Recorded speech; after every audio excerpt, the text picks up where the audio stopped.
Romantic comedy film है जो रिक Jonas द्वारा निर्देशित निया वार्दोलास द्वारा लिखित फिल्म में वार्दोलास John Corbett, Lainie Kazan, Michael Constantine, Andrea Martin, Ian Gomez, Elena पोपस।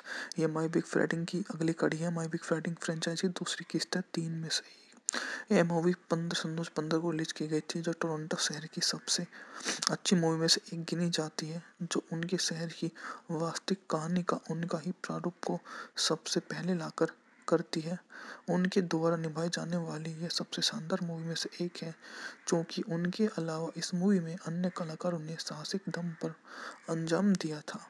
आगे चलकर यह मूवी सफलता की परचम में सबसे आगे खड़ी होती है, जिसके बदौलत हम इस मूवी के सबसे प्रारूप को समझने में सबसे बढ़िया प्रारूप समझ लेते हैं। यह इस प्रकार की सफलता में सबसे ऊपर आती है, क्योंकि इसके नीचे आने वाली मूवियाँ काफ़ी बढ़िया साबित में से एक हो जाती है। यह सफलता और अपनी इस तरह की कामयाबी का ही एक अच्छा जाता सबूत है।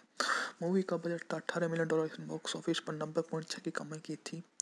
टोला पाटोला शिमलर का जीवन संकट में है। मंदी के कारण उसकी ट्रैवल एजेंसी पारिवारिक डाई का लाभंत हो गई है। एकमात्र व्यवसाय जो अभी भी खुला है परिवार के रेस्टोरेंट। उसके पिता रस अभी भी चलाते हैं। इसके पिता इयान उसके किशोर उम्र का बेटा पेरिस हाई स्कूल में प्रिंसिपल है। पेरिस कॉलेज में आवेदन कर रही है और अपने करीबी कबीले से महसूस परेशान करती है, लगातार उसके जीवन में हस्तक्षेप करता है। स्वतंत्रता गोपनीयता के लिए बेताब है, देश भर के स्कूल में आवेदन करती है। पेरिस के जीवन में शामिल होने और उसके परिवार में कुछ भी गलत होता है तो ठीक करने की टूला की कानूनी आवश्यकता के कारण इयान को टूला की शादी तनावपूर्ण हो गई है।